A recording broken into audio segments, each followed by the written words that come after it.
All right, y'all. I just got finished watching Top Gun Maverick. I have not seen this movie until tonight.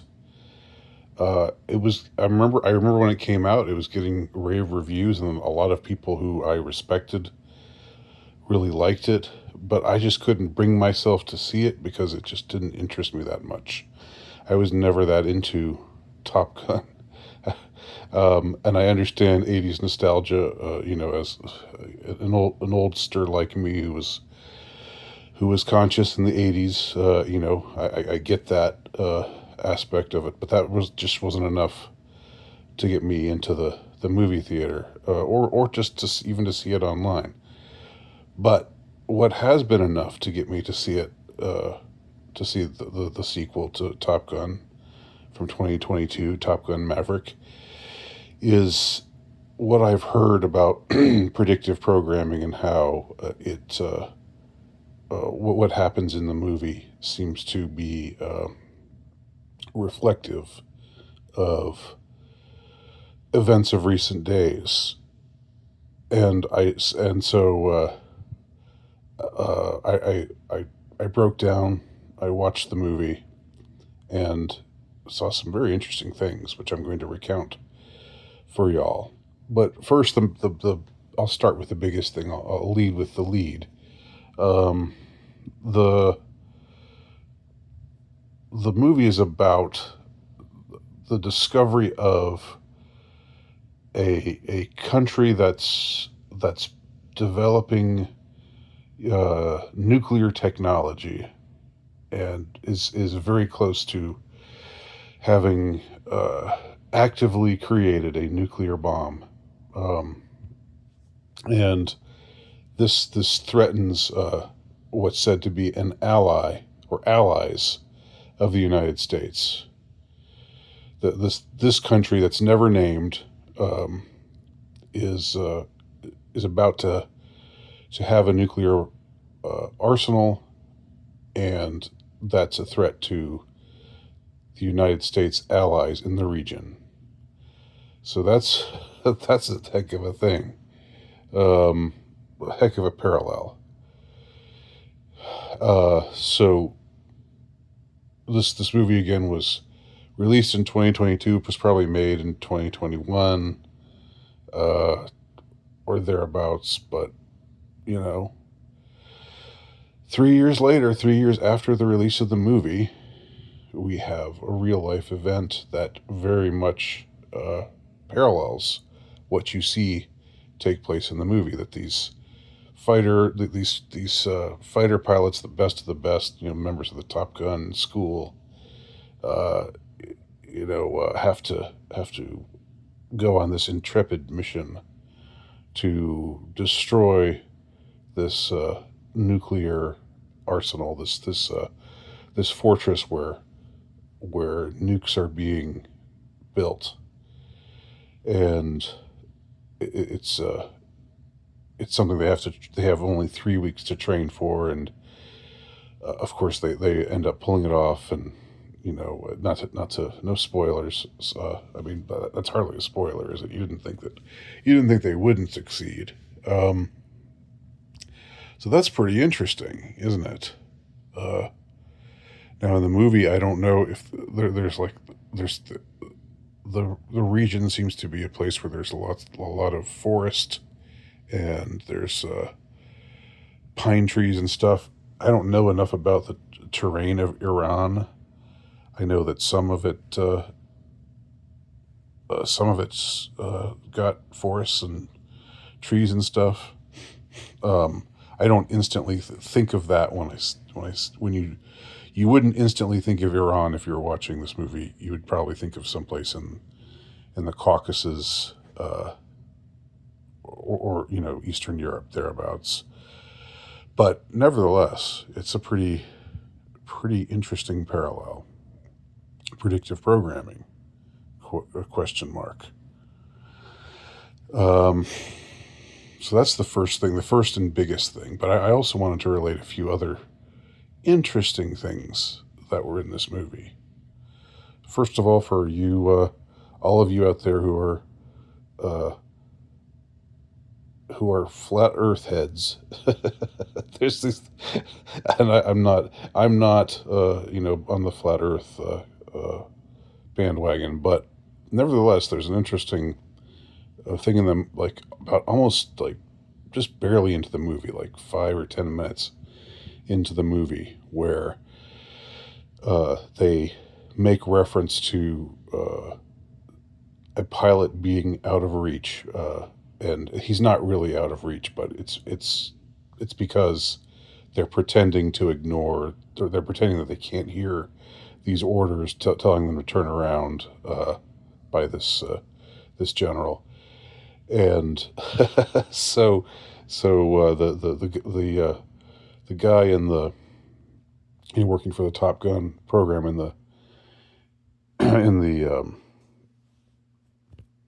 in the navigation room or whatever it's called says, "Sir, we can't reach him because of the curvature of the Earth has prevented us from being able to reach him." So it's a kind of egregious reference to the curvature of the Earth. But now that I think of it, it's interesting because it's actually a lie in the movie.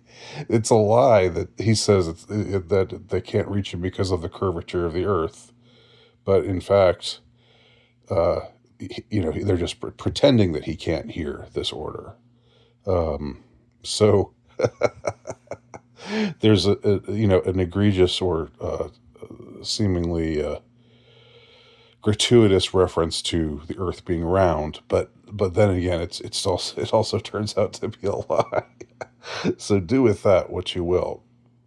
All right. Also, there's this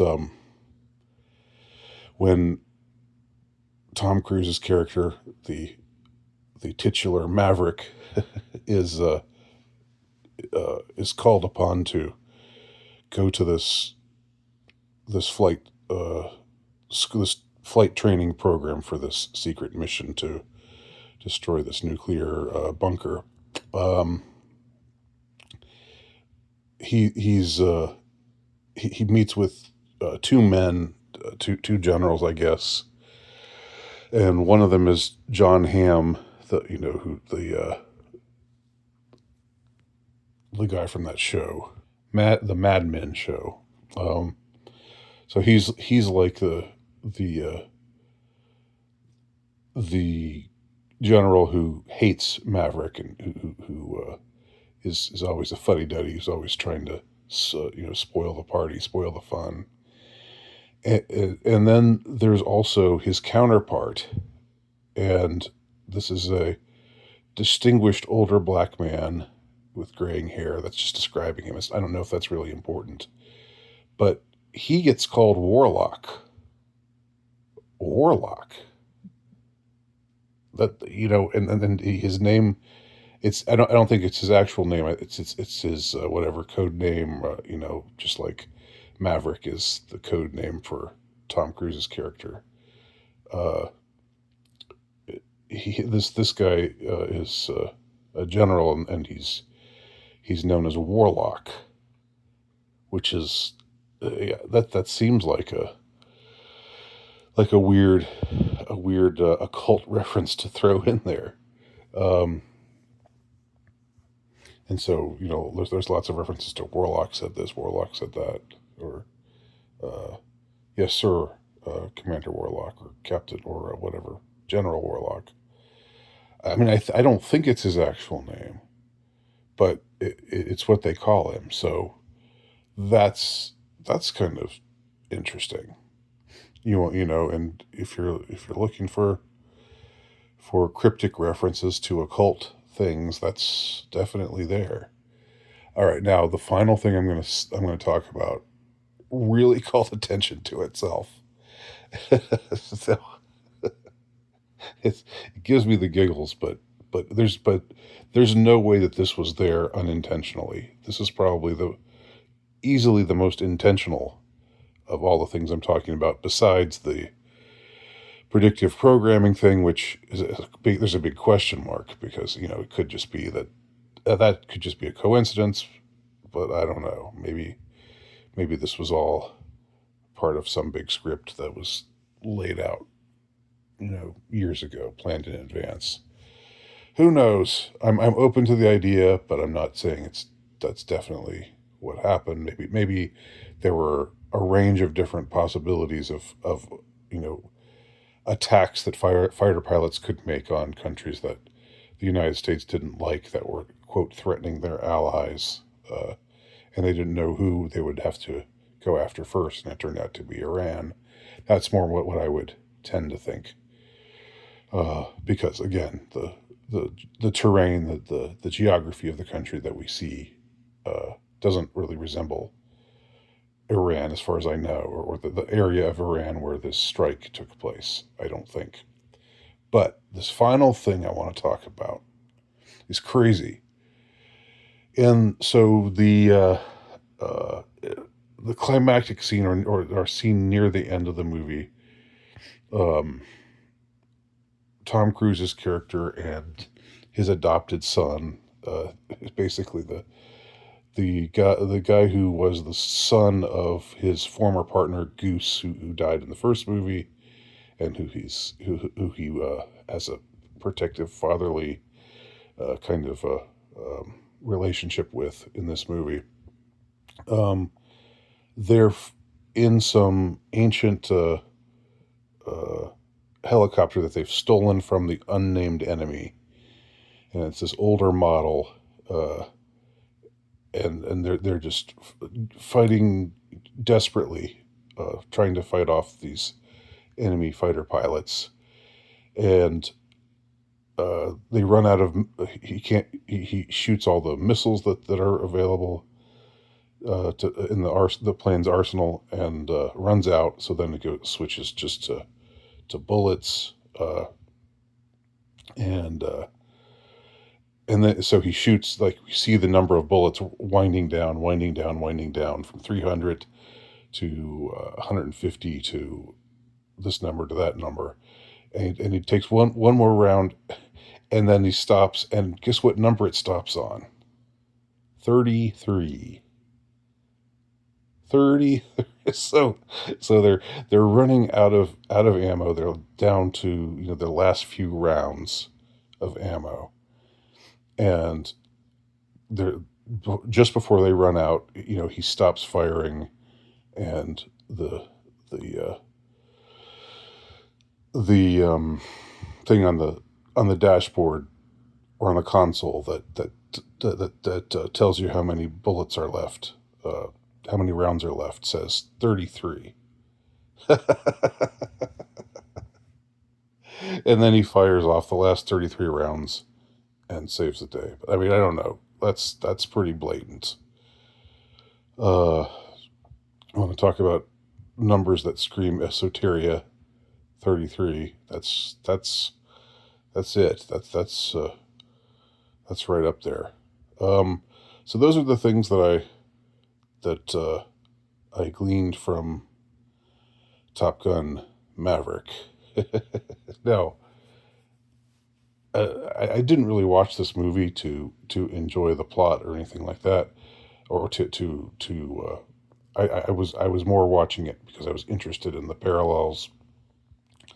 But for whatever it's worth, I didn't really. I guess I don't share the same glowing um, uh, I don't have the same glowing review uh, of this movie that it seemed like everybody else that I heard from did. But I would say it's effective propaganda. It's there and it did very well at the box office, and people were talking about, like, it's a return to the it's not capitulating to wokeness, even though one of the fighter pilots is a girl. Of course, they have to do that. But generally speaking, it's not saying white men are bad and rubbing or rubbing stuff in our face about, and having the hero be gay or trans or something like that, um, or turn out to be trans, uh, or turn out to be gay, which is, it's played by Tom Cruise, so Uh, that would be at least plausible from from rumors that one hears. But I would say, there's still, it's still pretty blatant. Uh, you know, it's still pretty blatant propaganda, just like the original was. And I was actually curious enough to go back and watch the original, and I would say that there are things that are in the original that are definitely still wouldn't be that they wouldn't have in a film in the 2020s. There's lines of dialogue. There's whatever kinds of stuff, which I won't go into now. That would be so there are still concessions made, just not as many, not as blatant, not the kind of stuff that really pisses people off. And the the fighter pilot sequence is, or the combat sequence at the end is, I would say, pretty well filmed and pretty exciting. And I have to admit, I'm a softie for fathers, movies which depict fathers and sons, or fathers and daughters too. But there's something that especially, uh, it's not that I love my son more than my daughter, but there's something about father and son movies. Maybe because you don't see that as often. Maybe because the idea of a father and son being, uh, having a loving uh, relationship, is something you don't. It's not depicted as much, either because father son relationships are often fraught in ways that maybe father daughter relationships are not, or because we've been propagandized to think that that's the case. Either way, I'm a sucker for that stuff. Uh, so I have to admit, shedding a quiet tear, a manly tear, at at how Maverick is trying to protect his adopted son, who hates him because he blames him for what happened to his father, and blah blah blah blah. There's lots of baggage there, but anyway, um, it's a fairly entertaining movie, and I will admit that, and I would say that it's a reminder that what's what works as propaganda can be good, can be quote unquote good, and really a lot of what we've been inundated with in the last few years is just crappy propaganda.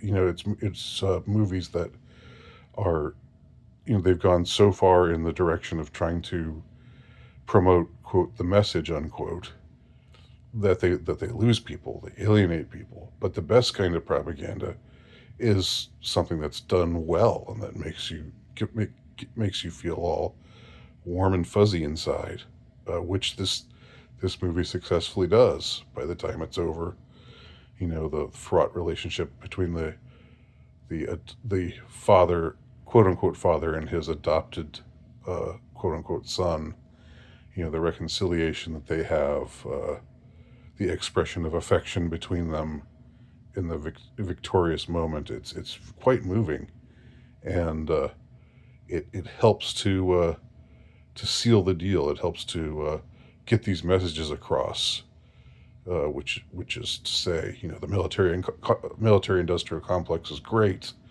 and thank God for the U.S. military being the world police, you know, which doesn't really go down so well if you don't throw in uh, some fathers, a touching, heartwarming picture of a father and adopted son story, or character arc, or whatever you want to call it. So yeah, anybody else seen Maverick? What are your thoughts? Let me know.